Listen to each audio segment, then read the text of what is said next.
Hello students, we have already studied scene 1 in the above video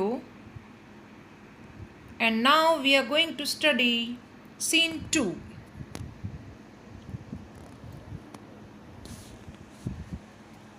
તો scene 1 માં આપણે ભણી ગયા છીએ અરુણિમા સિન્હા વિશે.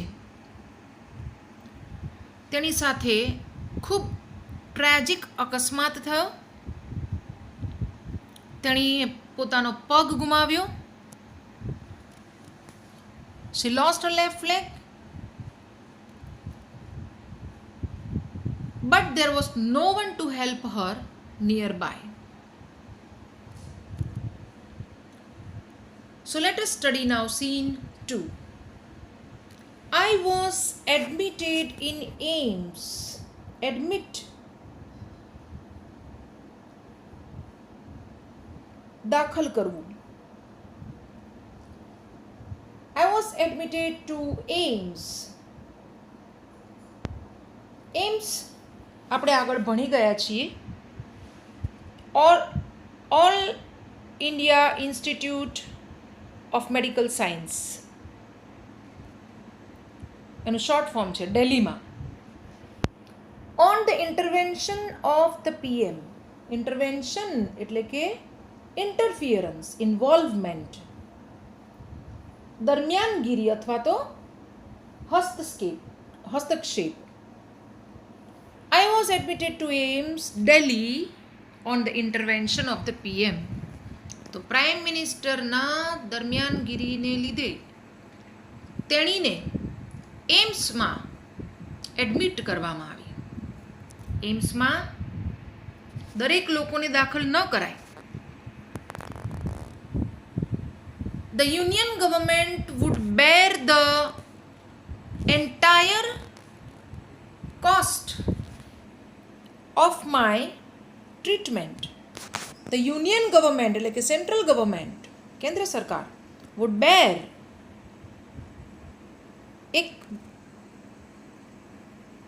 બેર એટલે કે સહન કરવું, બેર એટલે કે ભોગવવું. ધ એન્ટાયર એટલે કે સમગ્ર, કોસ્ટ કિંમત, રકમ, ઓફ માય ટ્રીટમેન્ટ એટલે કે સારવાર. તો અરુણિમા સિન્હા કહે છે કે કેન્દ્ર સરકાર તેની સારવારનો સમગ્ર ખર્ચ ઉપાડવાની હતી, એટલે કે તેનો સમગ્ર ખર્ચ કેન્દ્ર સરકાર આપવાની હતી. Soon AIIMS began issuing daily medical bulletins.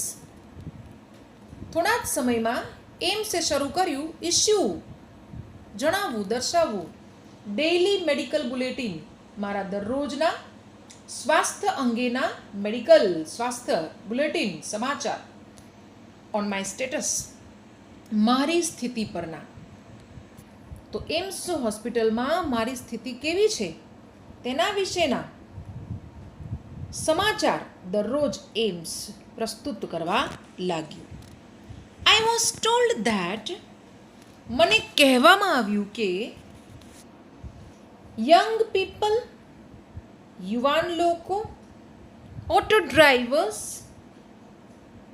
And road side vendors, અને રસ્તા પર ફરતા વેન્ડર્સ એટલે કે ફેરિયાઓ, વેર કેરિંગ આઉટ કેન્ડલ માર્ચ, તેઓ મોમબત્તી, કેન્ડલ એટલે કે મીણબત્તી, માર્ચ એટલે કે કૂચ, તો તેઓ કેન્ડલ માર્ચ, મીણબત્તી વડે કૂચ કરી રહ્યા છે. To galvanize support for me, મારા માટે સપોર્ટ, સહકાર, ગેલ્વેનાઇઝ આપવા માટે. તો અહીંયા અરુણિમા સિન્હા કહે છે કે જ્યારે હું હોસ્પિટલમાં એડમિટ હતી ત્યારે મને કહેવામાં આવ્યું કે યુવાન લોકો, ઓટો ડ્રાઈવરો, રિક્ષા ચાલકો અને ફેરિયાઓએ મારા માટે, મને સપોર્ટ આપવા માટે કેન્ડલ માર્ચ એટલે કે મીણબત્તીની કૂચ કરી હતી. And two pre for my recovery, અને મારા સાજાપણા માટે રિકવરી સાજાપણું માટે પ્રાર્થના કરે છે. With the help of the best and the latest technology, with the help of ની મદદથી, help of એટલે મદદથી, with the help of the best અતિ ઉત્તમ and the latest અતિ આધુનિક ટેકનોલોજી તકનીકી ગ્રેજ્યુઅલી ધીમે ધીમે I started responding to the treatment. મેં શરૂઆત કરી મારી સારવારને ટ્રીટમેન્ટ મારી સારવારને રિસ્પોન્ડ પ્રત્યુત્તર આપવાની.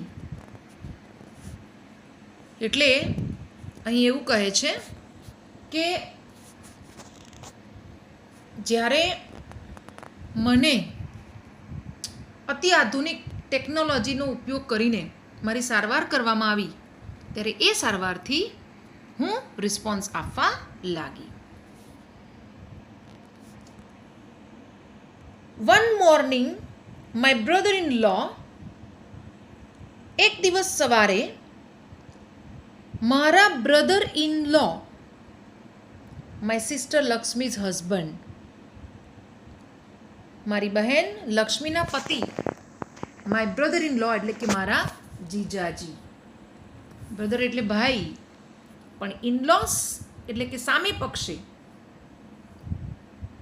જેમ કે બ્રધર ઇન લો એટલે જીજાજી, બ્રધર ઇન લો એટલે દેવર, ઇનલોસ. તો one morning my brother in law, જેનું નામ છે સાહિબ, સડનલી આસ્ક્ડ મી, તેમણે મને અચાનક જ પૂછ્યું, એવરેસ્ટ ચઢોગી? એવરેસ્ટ ચઢોગી? તો મારા જીજાજીએ મને પૂછ્યું કે શું તું Everest ચડીશ? He had just read an interesting piece of information in the newspaper. તેમણે તાજેતરમાં જ વાંચ્યું હતું. He had just read an interesting, રસપ્રદ piece of information. ઇન્ફોર્મેશન એટલે કે માહિતી, પીસ એટલે ટુકડો, નમૂનો. તો તેમણે રસપ્રદ માહિતી વાંચી હતી ઇન ધ ન્યૂઝપેપર, વર્તમાનપત્રમાં. તો અરુણિમા કહે છે કે મારા જીજાજીએ કંઈક રસપ્રદ માહિતી વાંચી હતી, તેથી તેમણે મને પૂછ્યું કે શું તું Everest ચડીશ? No female amputee had ever scaled Everest. તો એ જે રસપ્રદ સમાચાર હતા તે હતા નો ફિમેલ એમ્પ્યુટી, કોઈ જ મહિલા અપંગ વ્યક્તિ. એમ્પ્યુટી એટલે કે one who has lost his લિમ્બ, જેણે પોતાનું કોઈ એક ગુમાવી દીધું છે, એક અંગ ગુમાવી દીધું છે, એને એમ્પ્યુટી કહેવાય. નો ફિમેલ એમ્પ્યુટી, કોઈ જ અપંગ મહિલાએ હેડ એવર, અત્યાર સુધીમાં ક્યારેય, સ્કેલ્ડ એટલે કે ક્લાઇમ્ડ એવરેસ્ટ, અત્યાર સુધીમાં ક્યારેય તે એવરેસ્ટ ચડી નથી. આ સમાચાર હતા. બટ અરુણિમા કહે છે કે આઈ વોઝન્ટ એમ્યુઝડ, મને જરા પણ આનંદ ન થયો સમાચાર સાંભળીને. મને થયું કે મારા જીજાજી મારી સાથે આવી મજાક કરે છે. આઈ હેવ લોસ્ટ લેગ, એક તો મેં મારો પગ ગુમાવ્યો છે, and you are talking of mount Everest, અને તમે વાત કરી રહ્યા છો માઉન્ટ એવરેસ્ટ પર ચડવાની. I started talking to myself.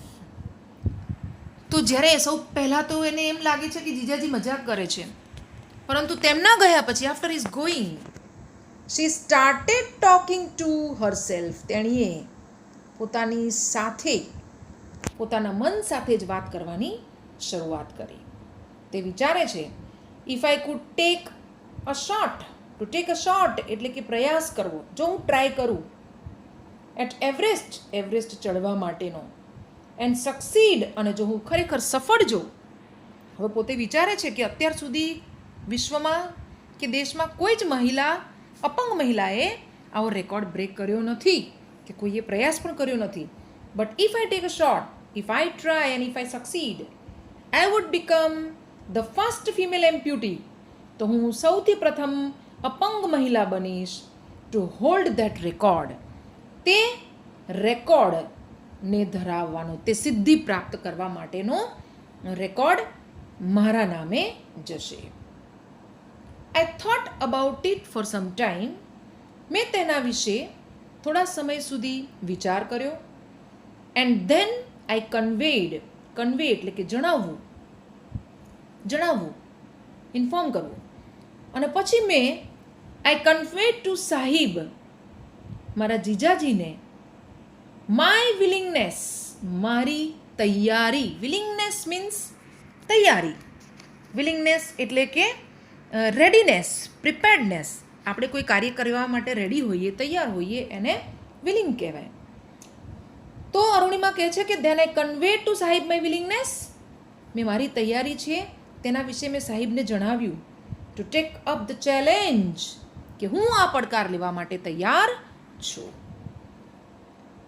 ઠીક હૈ, હમ કરેંગે, આઈ સેડ. મેં સાહિબને કહ્યું કે ઠીક છે, હું તે પ્રયાસ કરીશ. આઈ નાઉ હેડ સમથિંગ ટુ લુક ફોરવર્ડ, હવે મારી પાસે કંઈક હતું, કંઈક હતું. ટુ લુક ફોરવર્ડ, આગળ જોવા માટે, કંઈક રાહ જોવા માટે. ટુ અ મિશન, લક્ષ્ય. અ ગોલ, ધ્યેય. અ રીઝન, કોઈક કારણ. ટુ ડ્રીમ, સ્વપ્ન જોવા માટે. અહીંયા અરુણિમા કહે છે કે ભલે મારો પગ ન હતો, તેમ છતાં હવે મારી પાસે એવું કંઈક હતું કે હું જેની માટે આતુરતાથી રાહ જોઉં, એ લક્ષ્ય માટે, એ ધ્યેય માટે, અને એ કારણ માટે કે જેનું હું સ્વપ્ન જોઈ શકું. It was not going to be easy. હવે અરુણિમા કહે છે કે મને ખબર હતી that it will never be easy, but throughout my life, પરંતુ મારા સમગ્ર જીવન દરમિયાન, થ્રુ આઉટ એટલે કે દરમિયાન, નથિંગ હેડ કમ ઇઝી, મારા માટે કશું જ ઇઝી બનીને આવ્યું ન હતું, કશું જ મારા માટે સરળ ન હતું.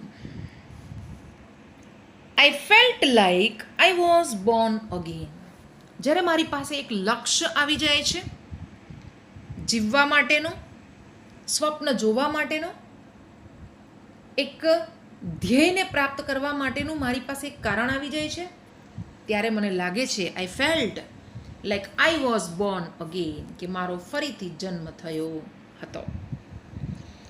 દેન I started waiting for my artificial limb to arrive. હું હજી હોસ્પિટલમાં જ હતી જ્યારે સાહેબે મને કહ્યું એવરેસ્ટ ચડવા માટે, મેં મારી તૈયારી બતાવી. એ પછી દેન આઈ સ્ટાર્ટેડ વેઇટિંગ, એ પછી હું રાહ જોવા લાગી ફોર માય આર્ટિફિશિયલ લિમ્બ, મારા કૃત્રિમ, આર્ટિફિશિયલ એટલે કે કૃત્રિમ, લિમ્બ અંગ એટલે કે અહીંયા પગ, ટુ અરાઈવ એટલે આવી પહોંચવું. તો એ પછી હોસ્પિટલમાં જ I started waiting for my artificial leg to come. When it finally arrived, અને જ્યારે તે ખરેખર ફાઇનલી અંતમાં જ્યારે તે આવી ગયો, જ્યારે તે આવી ગયો એટલે કોણ? પગ, લેગ.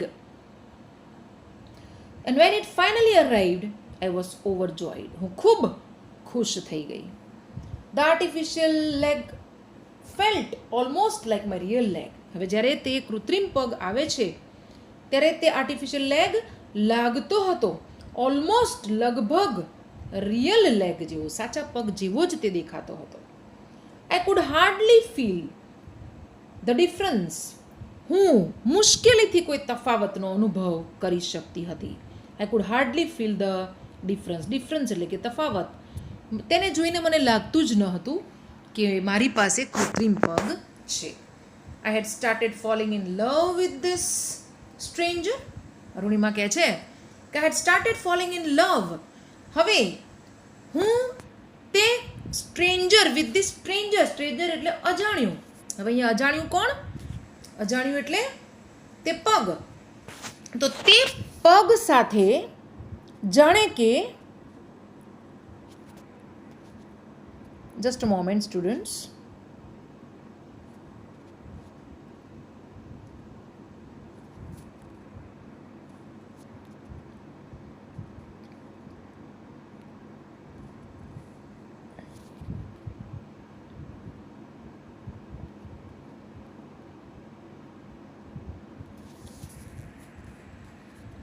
તે પગ સાથે જાણે કે હું લગાવથી બંધાઈ ગઈ હતી. I had started falling in love with a stranger. તે અજાણ્યા એટલે કે તે કૃત્રિમ પગ સાથે હું લાગણીથી બંધાઈ ગઈ હતી. whom I was wedded for life, કે જેની સાથે હું સમગ્ર જીવન માટે wedded for life. wed એટલે લગ્નથી જોડાવું, એટલે કે અહીંયા લગ્નથી જોડાવું એટલે શું? તેની સાથે લાગણીથી અટેચ થઈ જવું, ક્લોઝલી કનેક્ટ થઈ જવું, એને કહેવાય wedding.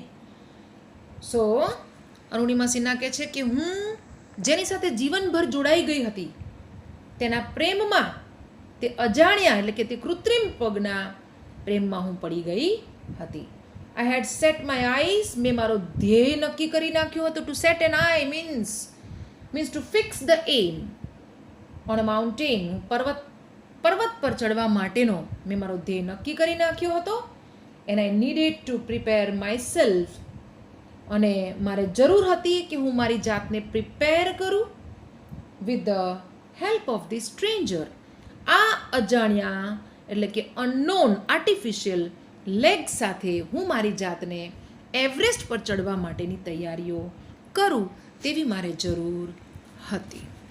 So in this paragraph we are said કે કૃત્રિમ પગ આવે તેની રાહ જોતી હતી, અને જ્યારે તે આવ્યો ત્યારે મને જરા પણ એવું ફીલ થતું ન હતું કે તે કૃત્રિમ પગ છે. તેથી આ અજાણ્યા કૃત્રિમ પગ સાથે મને લગાવ થઈ ગયો, જેની સાથે હું જીવનભર બંધાઈ ગઈ હતી. અને હવે મેં મારો ધ્યેય નક્કી કરી નાખ્યો હતો, અને મેં આ સ્ટ્રેન્જરની સાથે, આર્ટિફિશિયલ લેગની સાથે મેં મારી એવરેસ્ટ પર ચડવાની તૈયારીઓ મારે શરૂ કરવાની હતી. So this is scene 2. I hope you have understood all the 3 paragraphs of scene 2.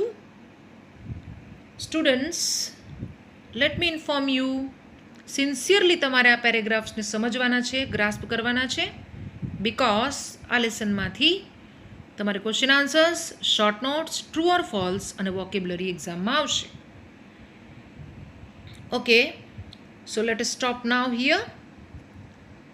But before ending it, I would like to request you to like, share and subscribe the video so that you can be connected with other videos of this lesson. Thank you.